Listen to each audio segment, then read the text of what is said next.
तो भाइयों यूएफसी 322 जिसमें इस्लाम और जेडीएम की एक टाइटल फाइट होने वाली है, वो धीरे-धीरे हमारे क्लोज़ आते जा रहा है और जैसे-जैसे ये इवेंट पास आ रहा है, इसके बारे में डिफरेंट अपडेट्स यहाँ पे निकल के आ रही हैं और इसी इवेंट से रिगार्डिंग हावियर मेंडिस ने काफ़ी सारी चीज़ें अपडेट करी हैं, जो कि टीम हबीब के एक बहुत इंटीग्रल मेंबर हैं।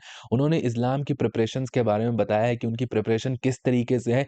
नया जो वेट क्लास है वेल्टरवेट डिवीज़न 170 पाउंड्स के हिसाब से इस्लाम महाचेव ने कितना ज़्यादा अडैप्ट करा है, उनके फर्स्ट स्पारिंग सेशन में किस तरीके से उन्होंने परफ़ॉर्म करा, साथ ही साथ कितना वेट कट करना पड़ेगा इस्लाम महाचेव को अभी यहाँ पर वेल्टरवेट डिवीज़न में फाइट करने के लिए। ये सारी चीज़ें यहाँ पर बताई है उन्होंने, इसके बारे में मैं आप सबको इस वीडियो के अंदर बताऊँगा। साथ ही साथ यहाँ पर और भी अपडेट्स निकल के आई हैं जो कि यूएफसी 321 के बाद हम वेट कर रहे थे टॉम एस्पिनल की, कि उनकी आई में एग्ज़ैक्टली क्या हुआ था। तो उनके फादर ने यहाँ पर अपडेट करा है कि 3 दिन हो चुके हैं यहाँ पर उनकी ये इंजरी सफ़र किए हुए और अभी तक पूरी तरीके से विज़न नहीं आया है टॉम एस्पिनल को। तो उस बारे में भी इस वीडियो के अंदर डिस्कस करेंगे, लेकिन उससे पहले आपसे वीडियो को लाइक कर देना, चैनल को सब्सक्राइब कर देना यूएफसी, कॉम्बैट स्पोर्ट्स कैसे कंटेंट हिंदी में एन्जॉय करने के लिए। तो भाई सबसे पहले डिस्कस करते हैं यहाँ पर यूएफसी 322 से रिगार्डिंग इस्लाम माचेव के कोच हावियर मेंडिस ने क्या-क्या चीज़ें बताई हैं। बेसिकली हम सबको पता है कि इस्लाम माचेव 155 पाउंड डिवीज़न में तो बहुत अच्छा फाइटर था, pound for pound number 1 one of the best lightweight fighters Islam Makhachev को माना जाता था। लेकिन जैसे ही वेल्टरवेट में वो गए हैं 15 पाउंड जो एडिशनल ऐड हुआ है,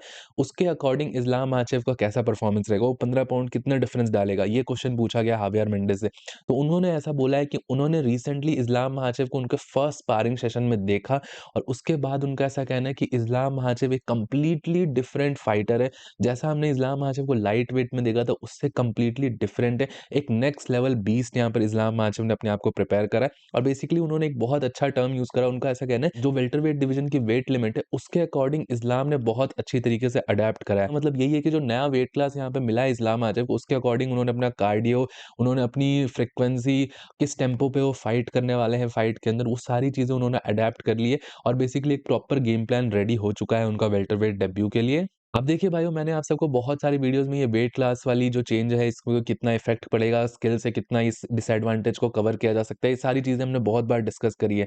लेकिन यहाँ पर ये चीज़ बहुत ज़्यादा इम्पोर्टेंट है, बहुत सारे लोग इसको सीरियस नहीं ले रहे हैं, बोल रहे हैं एक ही वेट क्लास है, बहुत कॉमन है, इस्लाम का वेट ऑलरेडी बहुत ज़्यादा हुआ करता था, तो उसको बहुत प्रॉब्लम नहीं होगी, जो कि ठीक बात है एक बार को। लेकिन हम सबको पता है कि क्योंकि ये एक वेल्टरवेट डिवीज़न की टाइटल फाइट है, तो इसमें हर छोटी-छोटी चीज़ का ध्यान रखना ज़रूरी है और एक गेम प्लान लेके ही चलना पड़ता है। इस्लाम माचेव, बहुत सारे लोग यहाँ पर ये भी कमेंट करेंगे कि इस्लाम को फ़र्क नहीं पड़ता है, कोई वो फर्स्ट राउंड में ही नॉकआउट मार देगा या फर्स्ट राउंड में ही सबमिट कर देगा। वेल एंड गुड, अगर ऐसा कुछ होता है तो बहुत अच्छी बात है, लेकिन आप सबको भी पता है इस्लाम माचेव एक लाइट वेट डिवीज़न का चैंपियन रह चुका है और वो सारी पॉसिबिलिटीज़ को ट्रेन करके ही आने वाले हैं। वो ना डेफिनिटली हर फाइटर चाहेगा कि फर्स्ट राउंड में ही फाइट फिनिश हो जाए, लेकिन वो 5th राउंड तक की भी प्रिपरेशन करके आते हैं और इसी तरीके से अडैप्ट करना पड़ता है नए वेट के अकॉर्डिंग। भले वो 5 पाउंड का वेट हो, 10 पाउंड का वेट हो, 15 पाउंड्स का वेट हो, लेकिन जब ये यूएफसी लेवल पे जाते हो, ऊपर से चैंपियनशिप लेवल पे जाते हो, तो ये सारी चीज़ें मैटर करती हैं, क्योंकि यूएफसी के चैंपियनशिप लेवल पे हर फाइटर तगड़ा है, सारे फाइटर्स तगड़े हैं, लेकिन ये छोटी-छोटी चीज़ों के अकॉर्डिंग अडैप्ट करोगे, चेंज करोगे, वही डिफरेंशिएटर क्रिएट करती है फाइट्स के अंदर। और भाइयों, यहाँ पर ये भी अपडेट निकल के आ रही थी कि इस्लाम महाचेव को फाइनली वेल्टरवेट डिवीजन में कितना वेट कट करना पड़ेगा। यहाँ पर ये निकल के आया है कि अभी भी यहाँ पर 21 पाउंड्स का वेट कट करना पड़ेगा इस्लाम महाचेव को। हालाँकि इस्लाम ने खुद से यहाँ पर ये चीज़ रिवील करी है कि अब वो बहुत ज़्यादा कंफर्टेबल फ़ील करते हैं फाइट कैंप के अंदर। वो जो भी खाना चाहते हैं, जो भी उनको पसंद है खाने में, अपने हिसाब से वो खा लेते हैं, क्योंकि लाइट वेट डिवीज़न में उनको बहुत ज़्यादा फ़ोकस रहना पड़ता था वेट कट में। और मैंने आपको पहले की वीडियोज़ में भी बताया कि जब फाइटर्स ज़्यादा वेट कट करते हैं, तो वो वेट एडवांटेज तो आपको मिलेगा, लेकिन आपका जो फाइटिंग कैंप होगा, वो बहुत ज़्यादा वेट ओरिएंटेड हो जाता है। उसमें आपकी फिर स्किल्स डेवलप करने की आपके पास टाइम नहीं बचता। आपके पास बाकी चीज़ें रिक्रिएशनल काम करने के लिए टाइम नहीं बचता। आप हमेशा बस वेट कट के लिए कंसर्न्ड रहते हो। ये एक डिसएडवांटेज भी होता है एक्सेसिव वेट कटिंग का, लेकिन अब वो डिसएडवांटेज थोड़ा कम हो चुका है, क्योंकि इस्लाम के पास अब वो कुशन है 10 पाउंड्स, अब वो 15 पाउंड्स का कुशन है, तो वो थोड़ा अपनी डाइट को थोड़ा मैनेज कर सकते हैं, अपने हिसाब से मॉडिफाई कर सकते हैं, जो कि उन्होंने रिवील करा। लेकिन अभी भी 21 पाउंड्स का वेट कट करना पड़ेगा, मतलब इस्लाम का वेट अराउंड इस टाइम पर 191 पाउंड्स के अराउंड होगा और उसको वो कट करके 170 पाउंड्स तक आने वाले हैं। हाँ भाइयों, comparatively light weight division 155 pound से तो ये कम है, लेकिन स्टिल 20 पाउंड्स भी मुझे तो बहुत ज़्यादा वेट लगता है। ऑलमोस्ट 10 किलो वेट कम करना पड़ेगा आपको फाइट के लिए। ऑब्वियसली उसमें से most of the weight water weight होगा, लेकिन स्टिल 10 किलो वेट कम करना, फिर वेल्टर वेट में फाइट करना, अगर आप एक बार को सोचोगे तो आपको लगेगा कि ये बंदा लाइट वेट डिवीज़न में कैसे फाइट करता था, 15 पाउंड और कैसे कट करता था, जो कि बहुत ही ज़्यादा क्रेज़ी है अगर आप इसको पूरी तरीके से अच्छे से सोचोगे तो। अब भाई यहाँ पे क्रेज़ी चीज़ की बात कर ही रहे हैं, तो क्रेज़ी चीज़ तो लास्ट हफ्ते हुई थी और उससे क्रेज़ी तो रिसेंट टाइम में शायद ही कुछ हुआ होगा। हेवीवेट डिवीज़न की टाइटल फाइट यूएफसी 321 की आई पोक के कारण नो कॉन्टेस्ट हो गई थी। टॉम एस्पिनल को उसमें आई पोक हुआ, उसके बाद वो फाइट कंटिन्यू ही नहीं हो पाई राउंड 1 में। तो उसके बाद यहाँ पर अपडेट्स के लिए बहुत ज़्यादा लोगों को वेट था कि कुछ दिनों बाद जब यहाँ पे चीज़ें क्लियर होंगी तो क्या अपडेट निकल के आएगी। तो टॉम एस्पिनल बेसिकली अब यूएई से यूके पहुँच चुके हैं और उनके फादर ने ये अपडेट करा है कि टॉम एस्पिनल को अभी भी विज़न पूरी तरीके से नहीं आया है उनकी लेफ्ट आई में, अभी भी वो ब्लरी है, राइट आई भी 50% के अराउंड ब्लरी है। ऐसा यहाँ पे टॉम एस्पिनल के फादर का कहना है कि बेसिकली एक बहुत सीरियस इंजरी थी और टॉम एस्पिनल के फादर ने ये भी बोला कि ये बहुत ज़्यादा अनफॉर्च्यूनेट है। लोग यहाँ पे टॉम एस्पिनल को क्रिटिसाइज़ कर रहे हैं, सिरिल गेन की गलती थी यहाँ पर कि उसने आईपोक करा, आईपोक सिरिल गेन ने करा तो उसका क्रिटिसिज़्म होना चाहिए और बेसिकली उनके सन को ये सारी चीज़ें फेस करनी पड़ी। उनके पैशनेट स्पोर्ट के लिए और ये सारी चीज़ें life ending, career ending injury जैसा कुछ फेस करना पड़ा, तो वो बहुत ज़्यादा इसके लिए सैड है। ऐसा यहाँ पे टॉम एस्पिनल के फादर ने मोटा-मोटा एक्सप्लेन करा।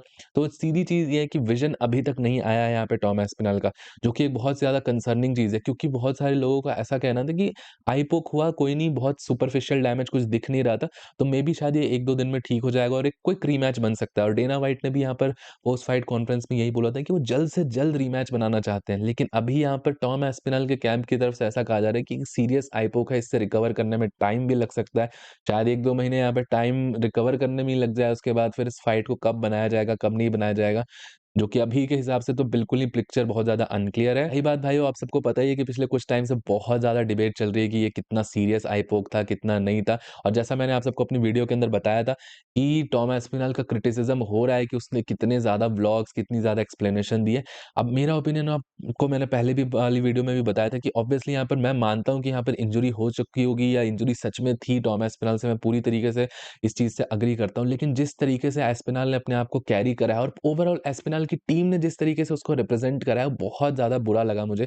पर्सनली देखिए, इस सबसे बड़ी चीज़ तो ऑब्वियसली आईपोक के बाद एक पूरा व्लॉग बनाना, डॉक्टर से वो ज़बरदस्ती बुलवाना, फिर उसको पोस्ट करना, अपने आप में ही बहुत ज़्यादा क्राफ्टेड और मार्केटेड टाइप, कुछ भी ऑर्गेनिक नहीं लगा उस व्लॉग के अंदर मुझे, पहली बात तो। और दूसरी चीज़ आप देख सकते हो टॉम एस्पिनल की ओवरऑल मार्केटिंग इस पूरे फाइट वीक में बहुत वियर्ड लगी। टॉम एस्पिनल की टीम की तरफ से ये निकल के आ रहा है कि सिर्फ़ 2 फाइट्स ही बची है, वो उतना ज़्यादा सीरियस नहीं है, वो जल्दी से बाहर आना चाहते हैं, यूएफसी से बॉक्सिंग फाइट करना चाहते हैं। ये सारी चीज़ें बोली जा रही हैं जो कि बहुत ज़्यादा आप सबको लगता है कि फाइटर को अलग तरीके से रिप्रेज़ेंट करना चाहती है। यहाँ पर यूएफसी इसको बिल्ड करना चाह रही है एक बहुत डोमिनेंट हेवीवेट चैंपियन की तरफ से, फिर हेवीवेट चैंपियन के कैंप की तरफ से आता है कि वो ज़्यादा फाइट नहीं करना चाहता, वो बॉक्सिंग की तरफ जाना चाहता है। बहुत सारी रैंडम बातें करी जा रही हैं। तो बहुत बुरी तरीके से रिप्रेज़ेंट करा है टॉम एस्पिनल की इस टीम ने इसको। यहाँ पर पीआर है बेसिकली टॉम एस्पिनल को बहुत ज़्यादा खराब रहा। अब ऑब्वियसली टॉम एस्पिनल का स्टॉक डेफिनिटली इस इवेंट के बाद खराब हुआ है थोड़ा, उसका जो ऑरा है वो डेफिनिटली कम हुआ होगा, जिसमें एस्पिनल की गलती नहीं है, आईपोक उसका हुआ, लेकिन जिस तरीके से उसने मैनेज करा आईपोक के बाद और पूरे फाइट वीक में, मुझे लगता है उसके कारण काफ़ी ज़्यादा डैमेज हुआ है टॉम एस्पिनल की इमेज को, उसके ऑरा को। बाकी आप सबका क्या सोचना है इस बारे में मुझे नीचे कमेंट सेक्शन में ज़रूर बताइएगा। टिल देन वीडियो पसंद आया हो तो प्लीज़ वीडियो को लाइक, चैनल को सब्सक्राइब कर दीजिएगा। मिलता हूँ आप सबको नेक्स्ट वीडियो में अगले अपडेट के साथ। Bye bye.